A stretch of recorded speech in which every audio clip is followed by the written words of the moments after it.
Hello friends, मैं इसके Saini MSc group में एक बार और आपका स्वागत है। और आज कक्षा 12 कॉमर्स इकोनॉमिक्स के अंतर्गत हम लोग पढ़ेंगे कि उत्पादन कैसे किया जाए। इसके पहले हमने देखा कि उत्पादन क्या किया जाए, उत्पादन कैसे किया जाए और किसके लिए किया जाए। नेक्स्ट पॉइंट का हम अध्ययन करेंगे। तो यह केंद्रीय समस्या है, अर्थव्यवस्था की एक केंद्रीय समस्या है कि क्या किया जाए और उत्पादन कैसे किया जाए। देखिए, एक देश के सामने, एक परिवार के सामने, या हम कह सकते हैं पूरे वर्ल्ड के सामने, या एक हम अर्थव्यवस्था की बात करें तो अर्थव्यवस्था के सामने एक बहुत बड़ी दूसरी समस्या यह है कि चयनित वस्तुओं का उत्पादन कैसे किया जाए। यानी हम जिन वस्तुओं का चयन किए हैं उत्पादन के लिए, हम उसका उत्पादन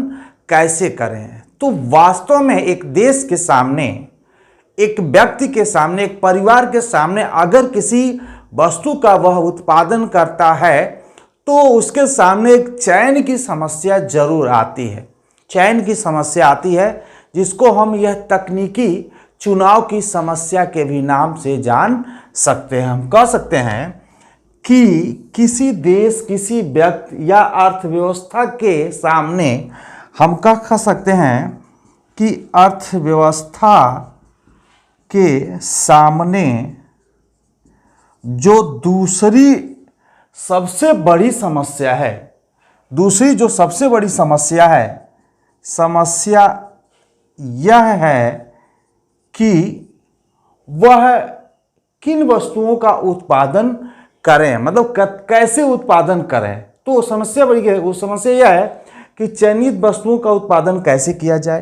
यानी हम जिन वस्तुओं का चयन किए हैं, चयनित वस्तुओं का हम कह सकते हैं उत्पादन कैसे करें, कैसे करें। तो हमारे सामने जो यह तकनीकी बहुत बड़ी समस्या है, तो हम कह सकते हैं वास्तव में तकनीकी समस्या है, यानी तकनीक के चुनाव की समस्या है। हमें तकनीक के चुनाव की समस्या है, तकनीक के चुनाव की समस्या एक देश के सामने, एक अर्थव्यवस्था के सामने, एक परिवार के सामने, एक व्यक्ति के सामने अगर वह किसी वस्तु का उत्पादन करता है तो आती है। तो हमने कहा कि हाउ टू प्रोड्यूस, यानी हम उत्पादन कैसे किया जाए, उत्पादन किसी वस्तु का प्रोडक्शन कैसे किया जाए। तो हमने बताया कि अर्थव्यवस्था के सामने दूसरी समस्या यह है कि चयनित वस्तुओं का, जिन वस्तुओं का हमने उत्पादन करना है वो उसका उत्पादन कैसे करें। तो वास्तव में जो तकनीकी समस्या हमारे सामने बड़ी उभर करके आती है, तो तकनीकी समस्या में भी हमें चुनाव करना पड़ेगा। देख सकते हैं जो चॉइस टेक्निक की बात करते हैं, तकनीकी चयन का बात करते हैं कि हमारे पास दो टेक्निक है। इस मार्कर को बनाने के लिए, इस टी शर्ट को बनाने के लिए, इस बोर्ड को बनाने के लिए हमारे पास दो तकनीकी है। एक जो है श्रम प्रधान तकनीकी हम कह सकते हैं, लेबर टेक्निक, और हम कह सकते हैं पूंजी प्रधान तकनीक, यानी हम कह सकते हैं कैपिटल टेक्निक। यानी दो तरीके से हम किसी वस्तु का उत्पादन करते हैं, या कंपनी में, या किसी भी फैक्ट्री के द्वारा, या जैसे मान लीजिए रोड ही बन रहा है, हम किसी, जैसे मान लीजिए आपको तालाब खुदवाना है, आपको रोड बनवाना है, आपको मकान बनवाना है। तो इस तरह से बहुत सारी चीजें हैं। मान लीजिए को बहुत बड़ा डैम बनवाना है, तो हमारे सामने चुनाव की समस्या आती है। एक जो लेबर टेक्निक है, एक कैपिटल टेक्निक है। यानी हम कह सकते हैं श्रम के भी द्वारा, श्रमिकों के भी द्वारा हम इस समस्या का समाधान कर सकते हैं, और हम पूंजी के भी द्वारा इस समस्या का समाधान कर सकते हैं। आइए हम आपको बताते हैं कि श्रम के द्वारा करने से हमें क्या लाभ होता है, और कैपिटल के द्वारा करने से हमें क्या लाभ होता है। तो आप देखेंगे कि अगर हम श्रम के द्वारा, आप देख सकते हैं अगर हम सड़क बनाते हैं, श्रम का मतलब है कि श्रम प्रधान, जैसे कोई देश होता है, आप देख सकते हैं मान लीजिए यह देश है, तो यहाँ पे जनसंख्या बहुत अधिक है, जनसंख्या बहुत अधिक है। जैसे हम भारत की बात कर लेते हैं, भारत भी जनसंख्या के दृष्टिकोण से विश्व में दूसरे नंबर पे है।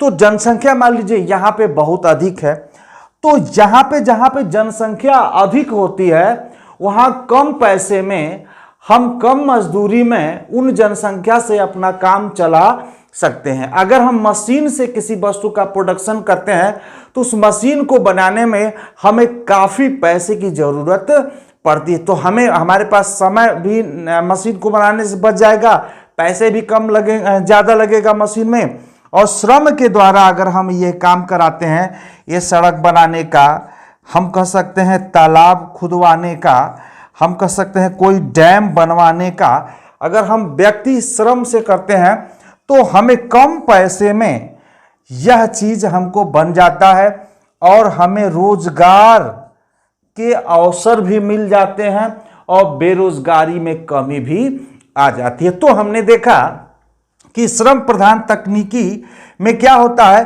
पूंजी की तुलना में श्रम की अधिकता होती है। यानी यहाँ पे हम कैपिटल मशीन का प्रयोग कम करते हैं और लेबर का प्रयोग ज़्यादा करते हैं। तो ज़्यादा से ज़्यादा लेबर के प्रयोग करने से हमें फ़ायदा ये होता है कि उस देश में जो बेरोजगारी है वो कम हो जाती है और लोगों के पास इनकम होता है, तो अन्य वस्तुओं का डिमांड करते हैं, जिससे बहुत सारी संभावनाएं जन्म लेती हैं और उत्पादन बढ़ जाता है। तो इस तरह से हमने देखेंगे, अगर जिस देश में सस्ते श्रमिक हैं वहां पे हम श्रमिकों का प्रयोग करके वस्तुओं का उत्पादन करना चाहेंगे। तो इसमें आपने देखा होगा कि श्रम प्रधान तकनीकी में पूंजी की तुलना में श्रम की अधिकता होती है, यानी श्रमिकों का हम प्रयोग ज़्यादा करते हैं। तो इससे फायदा क्या है, हमारे सामने रोजगार की समस्या का समाधान हो जाता है, बेरोजगारी कम हो जाती है और लोगों के पास इनकम बढ़ने लगता है। अब देखिए दूसरी चीज़ें हैं कि पूंजी प्रधान तकनीकी, पूंजी प्रधान तकनीकी, हम मान लीजिए सड़क का 4 लेन का 6 लेन का हम मान लीजिए सड़क बनाते हैं, हम मान लीजिए कोई तालाब खुदवाते हैं, कोई बांध बंधवाते हैं, कोई डैम बनवाते हैं। तो हम अगर पूंजी प्रधान तकनीकी से तात्पर्य है कि हम इसमें बड़ी बड़ी मशीनों का प्रयोग करके, यानी हमारे पास जो साधन है, अब साधन के रूप में इसमें हम श्रमिकों का प्रयोग करते थे, इसमें साधन के रूप में हम मशीनों का प्रयोग कर रहे हैं। आज आप देखे होंगे कि बड़ी बड़ी जो सड़कें बन रही हैं वो बड़े बड़े मशीन से बन रहा है। इसी को हम बोलते हैं पूंजी प्रधान तकनीकी, जो पैसे के बल पे हम किसी काम को कर लेते हैं। जैसे गांव में पहले कृषि किया जाता था तो बड़ी समस्या लेबर की आती थी। लेबर न मिलने के वजह से वो प्राकृतिक आपदा का वो शिकार हो जाता था वो फसल, क्योंकि बहुत समय लगता था हाथ से काटने के लिए। अब देखिए पूंजी प्रधान तकनीकी होने के वजह से हम कंबाइंड आता है, एक ही दिन में उसको काट के चला जाता है। 2 घंटे में सारे खेत की जुताई हो जाती थी। पहले श्रमिकों से उसे कोड़वाया जाता था कुदाल या फावड़ा से, लेकिन अब क्या है, ट्रैक्टर आ गया है, बड़ी बड़ी मशीनें आ गई हैं जो एक ही दिन में सारे खेत को आपकी जुताई कर देती। इसको हम बोलते हैं कैपिटल टेक्निक, यानी हम कह सकते हैं पूंजी प्रधान तकनीकी, जिसमें श्रम का प्रयोग कम और पूंजी का प्रयोग क्या होता है, अधिक होता है। इसी को हम बोलते हैं पूंजी प्रधान तकनीकी, यानी हम कह सकते हैं कैपिटल टेक्निक हम बोल सकते हैं।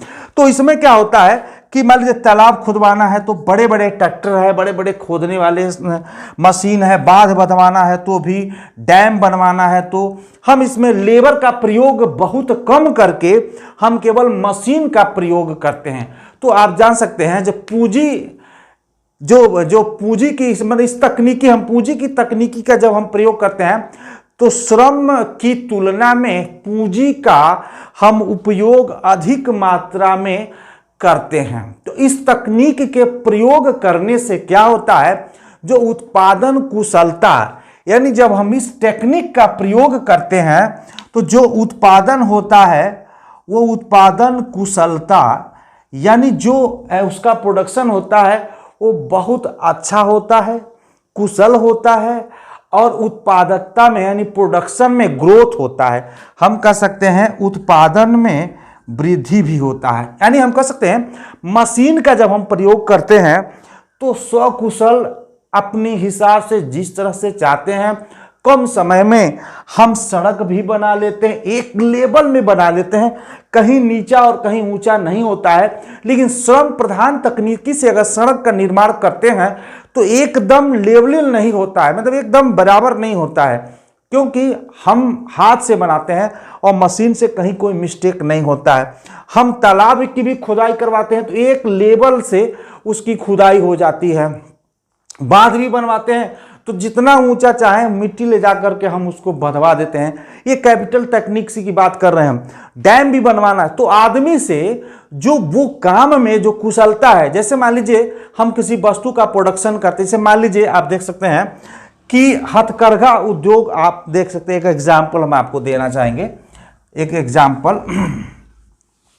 जैसे मान लीजिए हम कपड़ा बनाते हैं तो हैंडलूम से भी बनवाते हैं। हैंडलूम से जो आप देखे होंगे गांधी आश्रम के कपड़े आते हैं, उसकी फिनिशिंग और जो पावर लूम की जो होती है, पावर लूम की जो कपड़े बनते हैं उसकी फिनिशिंग में काफ़ी डिफरेंस होता है। गांधी आश्रम के जो कपड़े होते हैं वो हाथ करघा से बनाया जाता है, जिसमें फिनिशिंग वो चीज़ें नहीं। गाठ सूत आप देखे होंगे बधा रहता है, उसके रोए कहीं न कहीं निकले रहते हैं। लेकिन अभी हैंडलूम का जो पावर लूम के कपड़े होते हैं, जितना पतला चाहे उतना पतला बना सकते हैं, एकदम फिनिशिंग उसमें अच्छा आता है। लेकिन कंफर्ट हाथ वाला होता है, हैंडलूम वाला थोड़ा, पावर लूम वाला थोड़ा कंफर्ट नहीं होता है। इसे गांधी आश्रम के कपड़े आप देख सकते हैं। तो देख सकते हैं कि अब इसमें हम किससे क्या करें। अब हाँ, इतने देश में इतने डिमांड है तो क्या हम हाथ से बना करके प्रयोग कर सकते हैं? तो ही तकनीकी की समस्या है कि हम किस चीज़ का चुनाव करें। तो हमने देखा कि पूंजी प्रधान तकनीकी में श्रम की तुलना में पूंजी का प्रयोग हम ज़्यादा करते हैं और श्रम प्रधान तकनीकी में पूंजी की तुलना में श्रम का प्रयोग हम ज़्यादा करते हैं। यानी पूंजी का प्रयोग नहीं करते हैं और श्रम का प्रयोग करते हैं। इसमें श्रम का प्रयोग नहीं करते हैं, पूंजी का प्रयोग करते हैं। तो इसमें क्योंकि इसमें कुशलता, उत्पादकता में वृद्धि, कम समय में ज़्यादा हम प्रोडक्शन मशीन के द्वारा कर सकते हैं। लेकिन मनुष्य में डिमिनिशिंग अलग हो जाता है। एक व्यक्ति काम करता है, उसके काम में वह प्रगति धीरे धीरे गिरावट होने लगती है क्योंकि डिमिनिशिंग लॉ लागू होता है। तो इस तरह से हमने देखा कि पूंजी प्रधान तकनीकी के द्वारा हम उत्पादन कुशलता एवं उत्पादकता में वृद्धि कर सकते हैं और श्रम प्रधान तकनीकी के माध्यम से हम बेरोजगारी को कम कर सकते हैं और रोजगार में वृद्धि कर सकते हैं। अब हमारे सामने एक बड़ी समस्या आ गई है कि हम इसका प्रयोग करें कि हम इसका प्रयोग करें, क्योंकि तकनीकी चयन यानी चॉइस टेक्निक की बात आती है कि हम किस चीज का हम चॉइस करें उत्पादन करने के लिए। इसलिए मैं बताऊं उत्पादन कैसे किया जाए, यानी कैसे उत्पादन किया जाए, श्रम प्रधान तकनीकी से किया जाए कि पूंजी प्रधान तकनीकी से किया जाए, ये हमारे एक सामने समस्या आती है। इसी समस्या का समाधान करने के लिए हम इसका अध्ययन कर रहे हैं। तो इसको मिटा करके हम आपको बताते हैं कि अब हम इसका क्या करें। समस्या तो हमारे सामने आ गई है, हमें इसका समाधान भी करना है। तो इसमें देख सकते हैं इस समस्या के समाधान के लिए हमें क्या करना होगा कि वह तकनीक अपनानी होगी जिसमें सीमित साधनों का यानी सीमित साधनों का प्रयोग कम से कम हो सके। सीमित साधन का प्रयोग कम से कम हो सके। यानी देखिए एक देश में साधन हमने बताया था कि हमारी आवश्यकताएं अनंत है और साधन क्या है, अनंत है। आवश्यकताएं देखिए साधन सीमित है, साधन सीमित है, आवश्यकताएं क्या है, अनंत है। तो इन साधनों से हमें इस तरह प्रयोग करना है कि सीमित साधन है, इसका प्रयोग कम से कम कर करके हम अधिक से अधिक उत्पादन करें। तो आपके सामने समस्या है कि अब किसका आपके सामने दे, यदि दोनों हम कह सकते हैं यानी दोनों के द्वारा अगर उत्पादन तकनीकी हम कह सकते हैं दोनों तकनीक के द्वारा जब हम उत्पादन करते हैं अगर समान हो, अधिक कुशल हो, तो हमें मतलब उस देश में सीमित साधनों का प्रयोग हमें कम से कम करना चाहिए। जैसे आपको देखें, जैसे कपड़ा और उसका हमने उदाहरण बताया था, यानी हम कह सकते हैं कि किसी देश के सामने ये दोनों चीजें हैं, सीमित साधन है। अगर उस देश में लेबर अधिक है, उत्पादनता, कुशलता सफिशिएंट, सबको उपलब्ध हो जाता कम पैसे में, तो हम इसका प्रयोग करेंगे। अगर इसमें ज्यादा हमें कास्ट आता है तो ये सीमित साधन का हम प्रयोग करेंगे। तो इस तरह से हमने देखा कि लास्ट में हमें ये निचोड़ आया, अगर इन दोनों टेक्निक से उत्पादन समान हो रहा हो तो अधिक कुशल तकनीक उसे कहा जाएगा जो देश में सीमित साधनों में कम से कम मात्रा में उपयोग किया जा रहा है। लास्ट में हम बताते हैं आपको, यदि इन दोनों साधनों में हम देख सकते हैं, इन साधनों में अगर दोनों कुशल हो, समान रूप से कोई दिक्कत नहीं है, इससे कराओ चाहे इससे कराओ, बात एक ही है। तो हम ये देखेंगे कि जिसमें कम से कम साधन में देखिए, इससे भी मान लीजिए 100 किलो हम चीनी का उत्पादन करते हैं, इससे भी हम 100 केजी चीनी का उत्पादन करते हैं। तो हमारे देश में यह प्रयोग करना चाहिए कि दोनों में से जो भी कम से कम जो साधन का प्रयोग करके, कम से कम साधन का प्रयोग करके उत्पादन करता है, उस तकनीकी का उपयोग करना चाहिए। अगर दोनों से बराबर है, उसके बावजूद कम संसाधन में यह प्रोडक्शन ज्यादा करता है, इसका प्रयोग करेंगे। कम संसाधन में यह प्रोडक्शन करता है तो इसका हम प्रयोग करेंगे। हम कह सकते हैं कि देश में एक चयन की समस्या आती है कि जिन संसाधनों से कम साधन से अधिक उत्पादन किया जाए, उस साधन का प्रयोग करना चाहिए। तो आज के लिए इतना ही। नेक्स्ट वीडियो में हम वितरण की समस्या का समाधान करेंगे।